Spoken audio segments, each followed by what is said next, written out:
Selamat malam, Bapak Ibu, Saudara sekalian, umat-umat Tuhan yang berada di rumah. Pada malam hari ini kembali kita bertemu dalam ibadah doa pertengahan minggu untuk melihat betapa baiknya Tuhan di dalam kehidupan kita. Sebelum kita membuka lembaran firman Tuhan untuk mempelajarinya, mari berdoa. Bapa di surga, kami bersedia untuk membuka lembaran firman-Mu dan mempelajarinya. Kebutuhan terbesar kami, kiranya Tuhan hadir untuk sucikan hati dan kepikiran kami. Siapkan kami untuk mempelajari firman-Mu, bantulah kami untuk mempraktekannya. Dalam nama Yesus hamba-Mu berdoa. Amin. Di sepanjang setengah minggu yang telah kita jalani, saya yakin dan percaya masing-masing kita menghadapi begitu banyak tantangan, tetapi Allah ada di sana dan memberikan kepada kita keberhasilan dalam menghadapi tantangan-tantangan itu.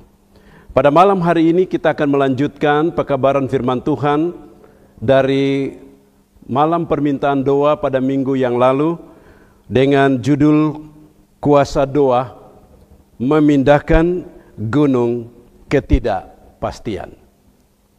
Saya yakin dan percaya di sepanjang pekan yang telah kita jalani, setiap kita memiliki ketidakpastian dengan kehidupan kita.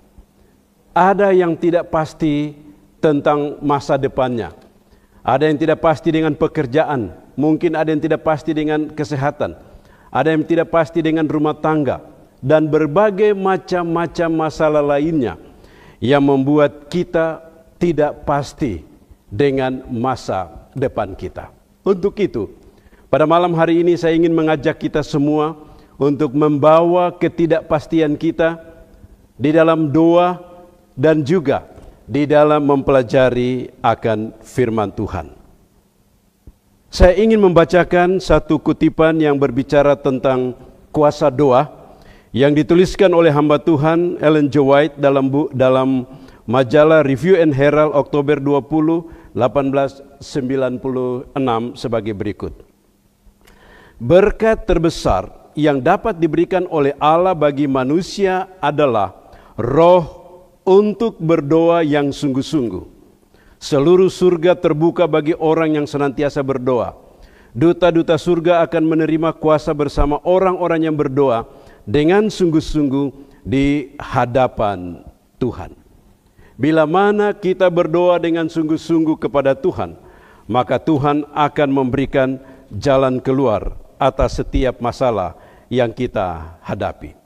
Pada malam hari ini saya ingin mengajak kita semua untuk mempelajari firman Tuhan yang terambil dari Mazmur 13. Untuk itu, saya ingin mengajak keluarga sekalian, Bapak Ibu, pastikan anak-anak Anda berada dalam mezbah keluarga, dalam lingkaran ibadah keluarga, dan juga ingat, pastikan bahwa setiap anggota keluarga memiliki Alkitab untuk mempelajarinya.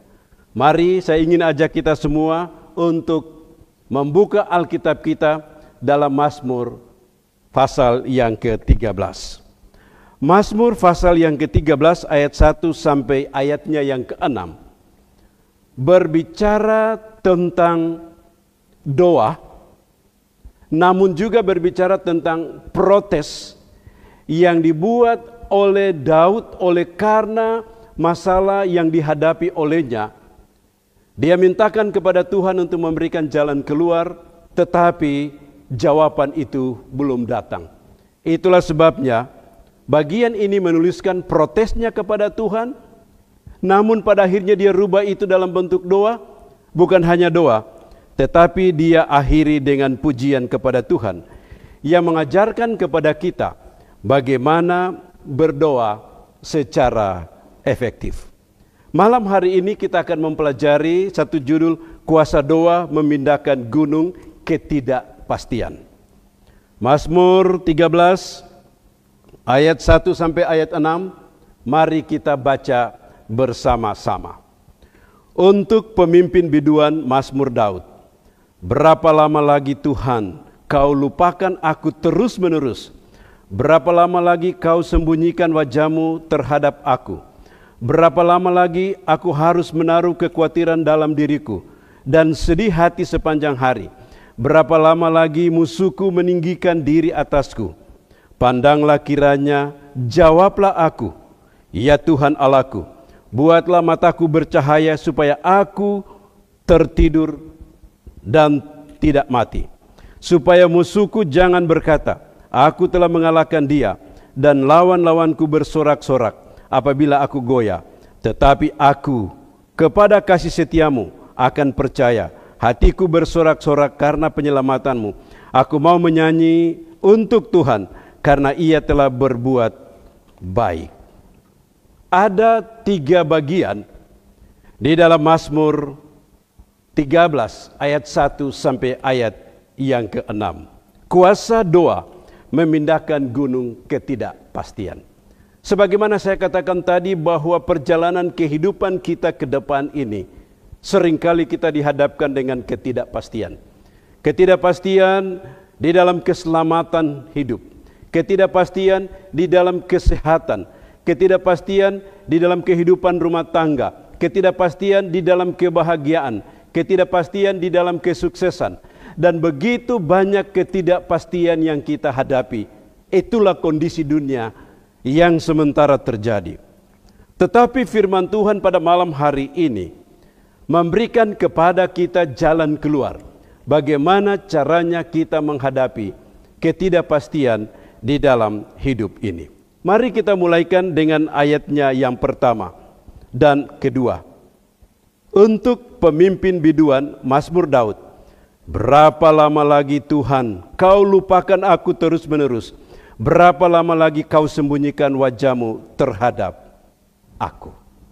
Bagian pertama berbicara tentang bawalah protes atau keluhanmu kepada Tuhan. Keluhan di sini dikatakan berapa lama Tuhan? Berapa lama Engkau meninggalkan aku? Berapa lama kau lupakan aku terus-menerus? Berapa lama kau sembunyikan wajah-Mu terhadap aku? Daud berbicara tentang permohonan yang disampaikan kepada Tuhan, namun Tuhan belum memberikan jawaban kepadanya. Kalau kita memperhatikan kata berapa lama ini di dalam Alkitab, Perjanjian Lama ada 43 kali disebutkan Tuhan berapa lama, dan berapa lama. Mazmur menggunakannya sebanyak 13 kali dari 43 kali tersebut. Ayub juga menggunakannya 5 kali, Yeremia menggunakan 6 kali. Dalam Mazmur pasal 13 digunakan 4 kali. Tuhan, berapa lama lagi kau sembunyikan wajah-Mu terhadap aku? Pengulangan yang tertulis dalam Mazmur ini menyatakan bahwa Daud memiliki beban yang besar yang menimpa kehidupannya. Beban yang tidak sanggup diatasi olehnya.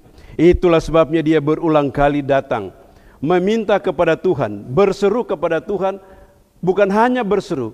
Bila mana kita pelajari seterusnya dikatakan dia protes kepada Tuhan. Tuhan, berapa lama lagi kau lupakan aku? Tuhan, berapa lama lagi engkau menyembunyikan wajah-Mu? Sebuah protes. Boleh jadi apa yang dilakukan oleh Daud terjadi dalam kehidupan kita. Manakala kita dihadapkan kepada masalah, kita berusaha untuk menyelesaikan masalah itu, tetapi kita tidak mampu, masalah itu terus kita hadapi.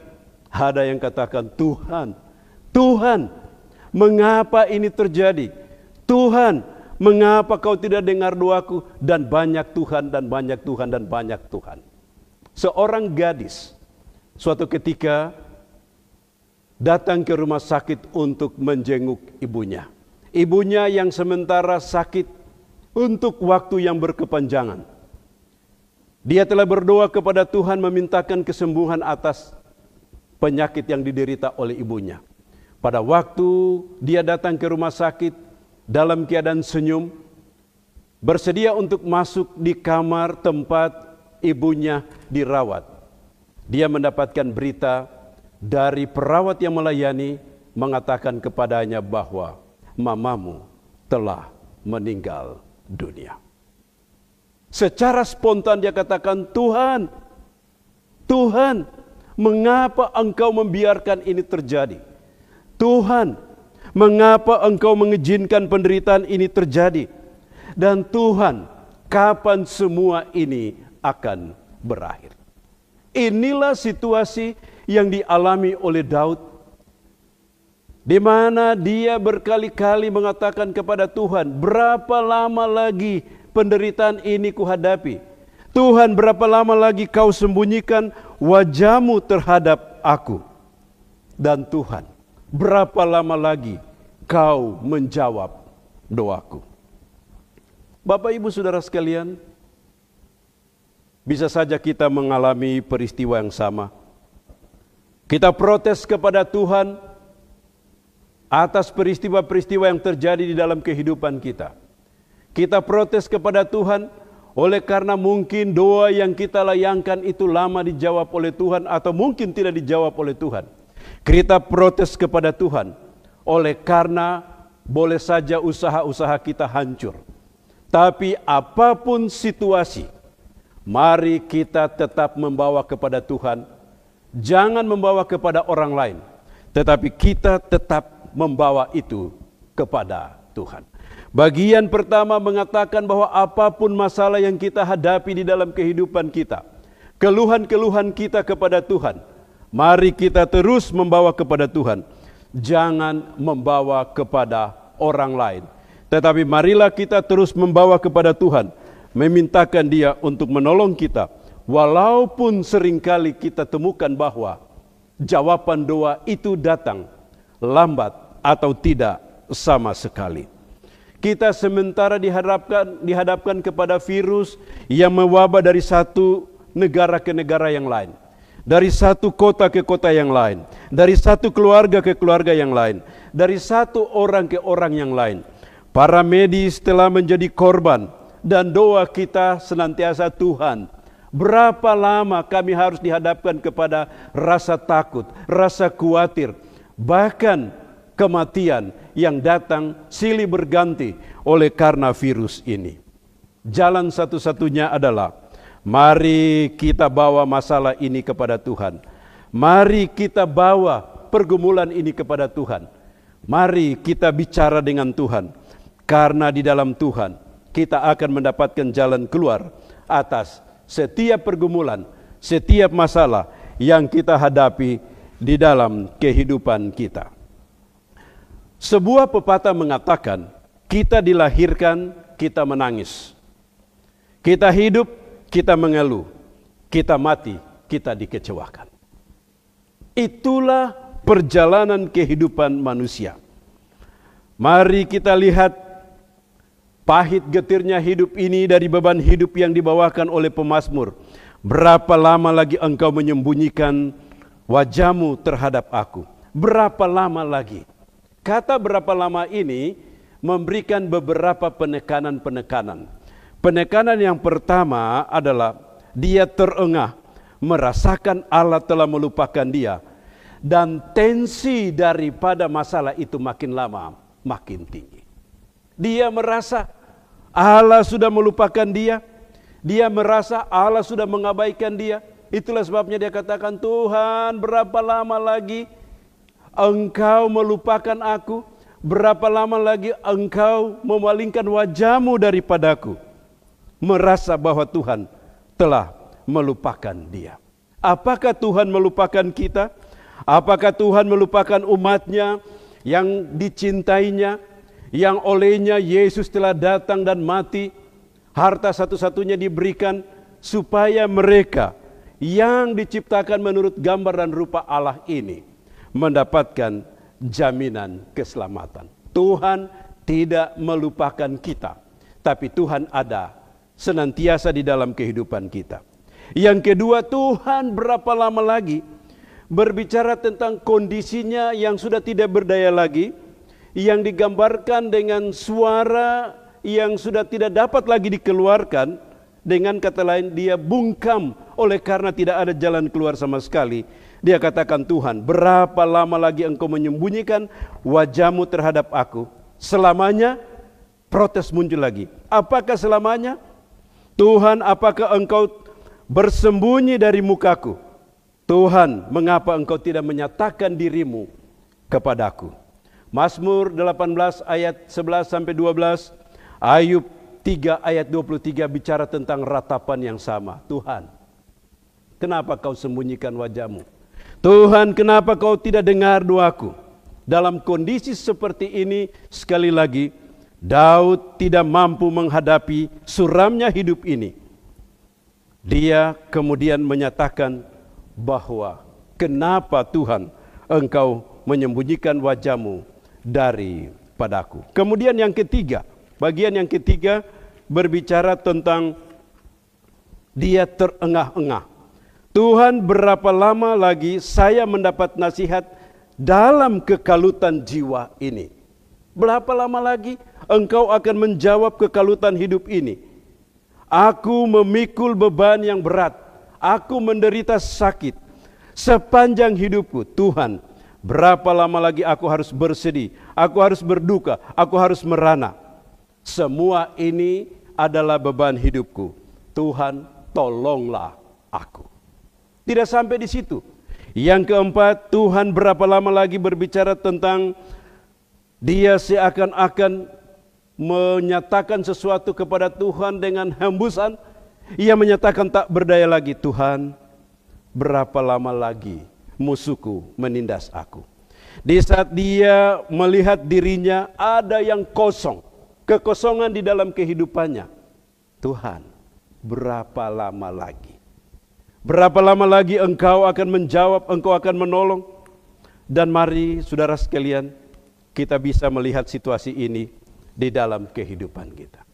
Pada waktu kita dihadapkan kepada masalah-masalah, pertanyaan ini seringkali kita tanyakan. Boleh jadi kita dihadapkan kepada kehancuran masa depan kita disebabkan oleh karena masalah-masalah besar yang tidak sanggup kita hadapi. Tuhan, berapa lama lagi Engkau akan menolong aku? Tuhan, mengapa Engkau memalingkan wajah-Mu daripadaku? Pada waktu kita berdoa kepada Tuhan oleh karena sakit penyakit yang berkepanjangan, Tuhan belum menjawab. Seringkali kita seperti Daud, Tuhan, kenapa Kau izinkan sakit penyakit ini terjadi? Tuhan, kenapa Engkau tidak mendengar doaku? Namun Daud tidak berhenti di sana. Walaupun dia temukan bahwa jawaban itu belum datang. Sesudah mana dalam bentuk protes dan dalam bentuk keluhan. Kemudian kita datang kepada bagian yang kedua, ayat yang ketiga dan ayatnya yang keempat. Berapa lama lagi aku harus menaruh kekhawatiran dalam diriku dan bersedih hati sepanjang hari? Berapa lama lagi musuhku meninggikan diri atasku? Pandanglah kiranya, jawablah aku, ya Tuhan Allah, buatlah mataku bercahaya supaya jangan aku tertidur dan mati. Bagian yang kedua berbicara tentang doa dengan agresif. Kalau pertama tadi dia protes, kemudian dalam protes itu dia rubah kepada doa, tetapi doanya ini dalam bentuk doa yang agresif. Apa yang dimaksud dengan agresif? Berbicara tentang sikap yang dinyatakan dalam doa. Agresif di sini, sikap yang dinyatakan dalam doa adalah punya tujuan yang pasti. Kemudian punya kekuatan untuk membawa tujuan itu.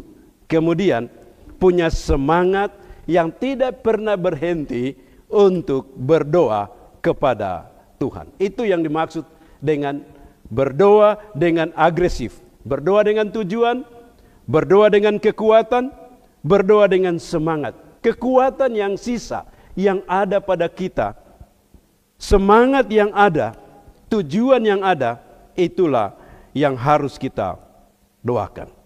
Kemudian berdoa dengan agresif ini, doa dengan tujuan, doa dengan kekuatan, doa dengan semangat ini ditandai dengan 3 permohonan yang mendesak. Ayatnya yang ketiga, pandanglah kiranya, jawablah aku, ya Tuhan. Bagian yang pertama adalah, doa agresif ini adalah, pandanglah kiranya aku.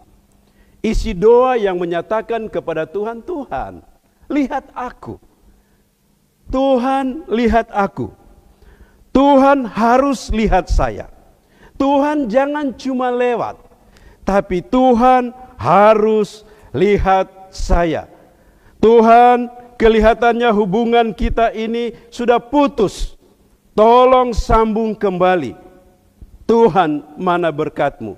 Tuhan, tolong berikan kembali berkat-Mu di dalam kehidupan saya. Lihat aku. Lihat aku di sini bukan berbicara sekedar lihat, tapi dia bilang, lihat dulu. Seperti seorang anak kecil, waktu bicara kepada bapaknya, kemudian bapaknya ada sibuk dengan hal-hal lain, dia berhentikan bapaknya, Pak, lihat dulu, lihat aku, lihat. Itulah doa agresif dari Daud. Pada waktu dia katakan, Tuhan berapa lama lagi kau sembunyikan wajahmu, berapa lama lagi kau akan menjawab doaku. Dia katakan, lihatlah aku ya Tuhan. Lihat, bukan sekedar lewat, tapi pandang dengan pasti. Lihat aku dari rambut sampai di kaki. Lihat aku dari seluruh aspek kehidupanku. Tuhan, lihat aku. Lihat aku di sini juga menyatakan, Tuhan, tolong sambung hubungan kita yang putus. Kalau ada hal-hal yang merintangi, Tuhan, sambung kembali hubungan ini supaya Engkau melihat aku, dan pada waktu Engkau melihat aku, berkat-berkat-Mu akan kembali kuterima dan akan dicurahkan kepadaku. Permohonan untuk membangun kembali hubungan dengan Tuhan. Seringkali di dalam doa yang kita layangkan, doa kita doa agresif, tapi doa cinta diri. Kita langsung dengan apa yang kita inginkan, tetapi kita lupa untuk menyambung hubungan kita dengan Tuhan. Supaya hubungan kita dengan Tuhan tersambung kembali, kita harus puji Dia, kita akui kebesarannya. Supaya hubungan kita dengan Tuhan tersambung kembali, kita harus meminta pengampunan dosa daripadanya. Sesudah kita minta pengampunan dosa daripadanya, maka hubungan itu tersambung kembali. Dan pada waktu hubungan itu tersambung kembali, di saat kita berdoa, Dia akan mendengarkan doa kita. Kemudian bagian yang berikut dikatakan, bukan hanya pandanglah kiranya atau lihat aku, tapi dia katakan, jawablah aku. Dengarlah doaku. Kata dengar di sini, ya, kata dengar di sini dalam bahasa asli sama mendengar, memberikan penghormatan. Tetapi yang digunakan berulang kali di sini adalah kata yang diambil dalam bahasa asli adalah kata ana. Ana di sini memberikan penekanan bahwa, tolong indahkan permohonan saya. Jangan terlalu sibuk dengan lain, tapi tolong indahkan permohonan saya. Tolong respons permohonan saya. Tolong jawab cepat permohonan saya.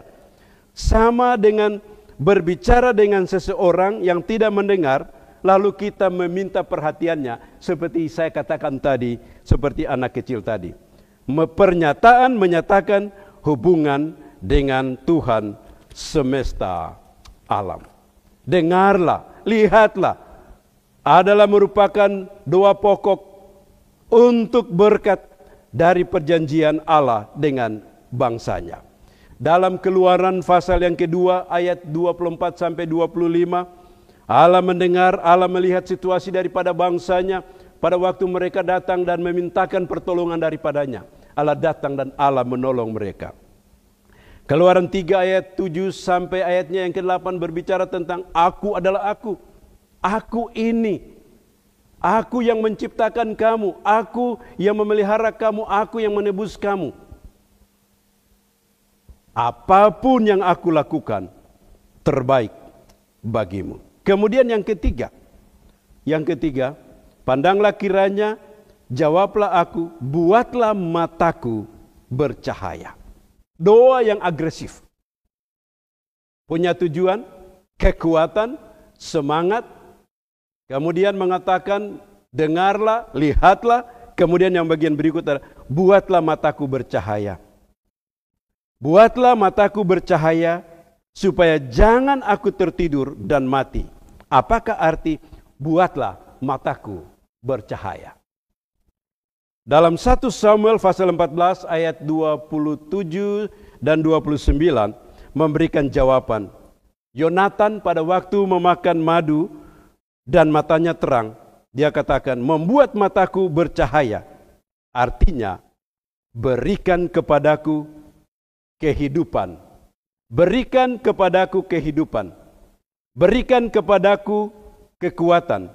Berikan kepadaku semangat. Buatlah mataku bercahaya ya Tuhan. Tuhan, saya telah tertindih dengan masalah ini.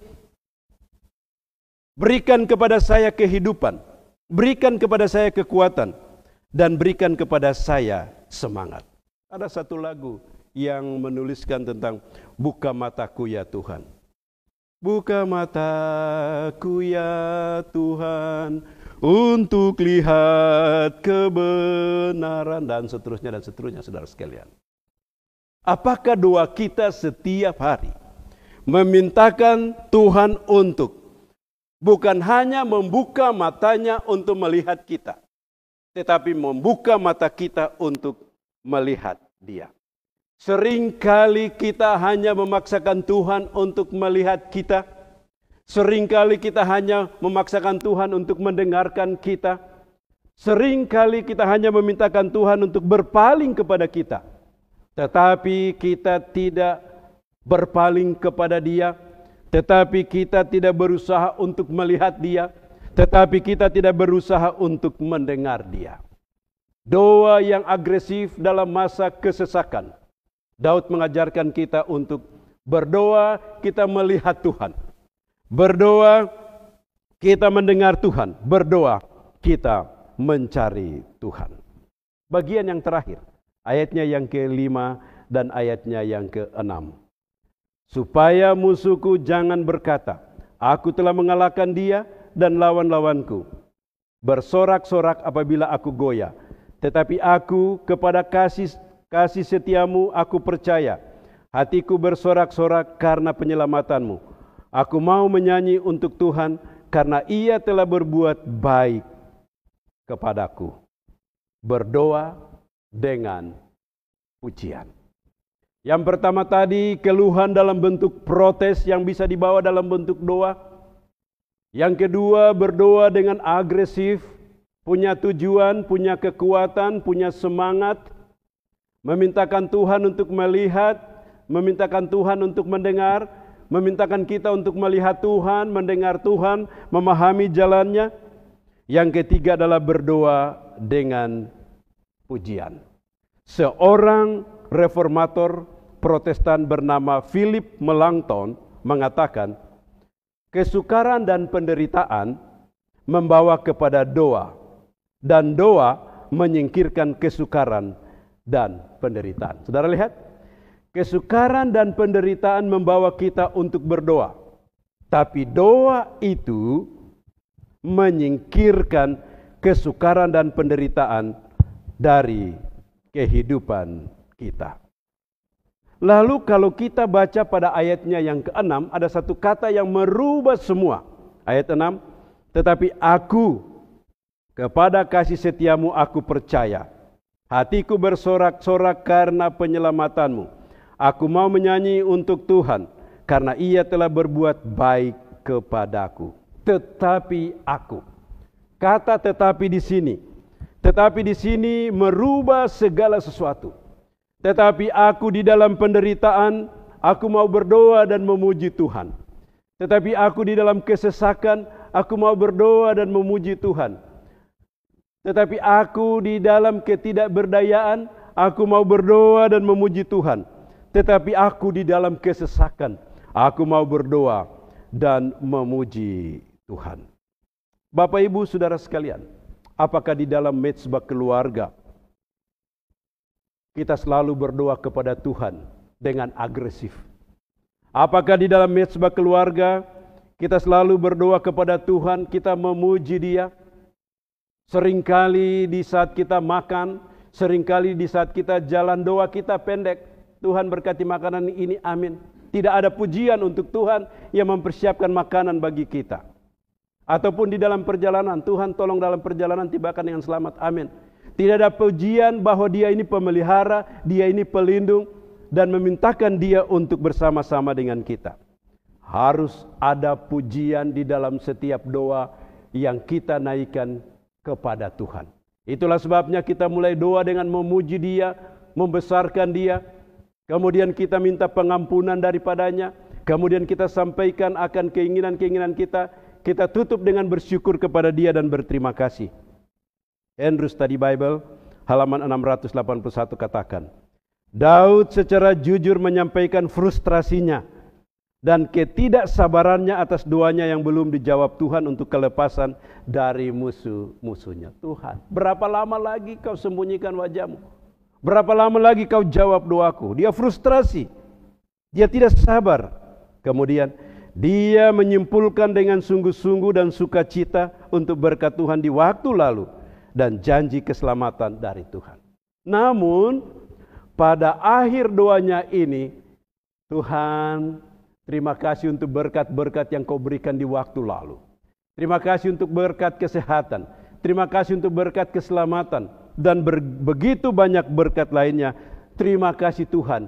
Kemudian dia minta keselamatan atau perlindungan, keselamatan dari Tuhan di waktu-waktu yang akan datang. Saudara-saudara, kita perlu menyadari kebesaran Tuhan di dalam kehidupan kita. Di dalam setiap doa kita, walaupun mungkin kita mulai dengan seperti protes kepada Tuhan, tetapi doa kita itu harus agresif, punya tujuan. Doa kita itu kita bawakan dengan semangat atau sungguh-sungguh. Doa kita itu kita sampaikan dalam kondisi kita memiliki kekuatan di dalam Dia. Dan doa kita itu harus menyatakan bahwa kita berpaling kepada Dia, kita mau mendengarkan suaranya, dan kita memuji Dia dalam setiap aspek doa yang kita bawakan. Hamba Tuhan Ellen G. White menuliskan, saudara harus berdoa secara baik dengan pujian yang ditujukan semuanya kepada Tuhan. Kita harus berdoa dengan baik, dengan pujian kepada Tuhan. Karena Tuhan memberikan kepada kita segala sesuatu. Mazmur 108 ayatnya yang keempat. Aku mau bersyukur kepadamu di antara bangsa-bangsa ya Tuhan. Dan aku mau bermazmur bagimu di antara suku-suku bangsa. Saya lanjutkan dengan ayat selanjutnya. Mazmur 35 ayat 9 dan 10. Tetapi aku bersorak-sorak karena Tuhan. Aku girang karena keselamatan daripadanya. Segala tulangku berkata, ya Tuhan, siapakah yang seperti Engkau, yang melepaskan orang-orang sengsara dari tangan orang-orang yang lebih kuat daripadanya, orang-orang sengsara dan miskin dari tangan orang-orang yang merampasi dia. Saudaraku, Allah baik di dalam kehidupan kita. Mari kita bersyukur kepadanya atas segala berkat yang diberikan kepada kita di setengah minggu yang lalu. Dan kita akan menghadapi setengah minggu di hadapan kita. Setengah minggu yang akan kita hadapi ini ada banyak ketidakpastian yang akan kita jalani. Setiap hari itu merupakan misteri, kita tidak tahu apa yang akan terjadi. Kita dihantui oleh rasa kekhawatiran, rasa takut menghadapi wabah virus ini yang memiliki dampak dalam seluruh aspek kehidupan kita. Tapi firman Tuhan pada malam hari ini katakan, mari bawa ketidakpastian kita kepada Tuhan. Mari berdoa kepada Dia dengan agresif. Mari berdoa kepada Dia dengan pujian.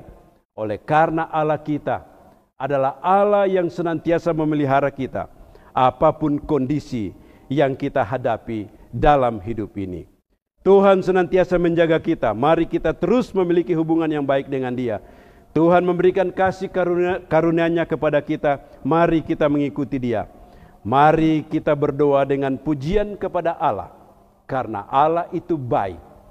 Allah sungguh amat baik dalam kehidupan kita. Tuhan berkati kita. Doa saya pada malam hari ini. Amin.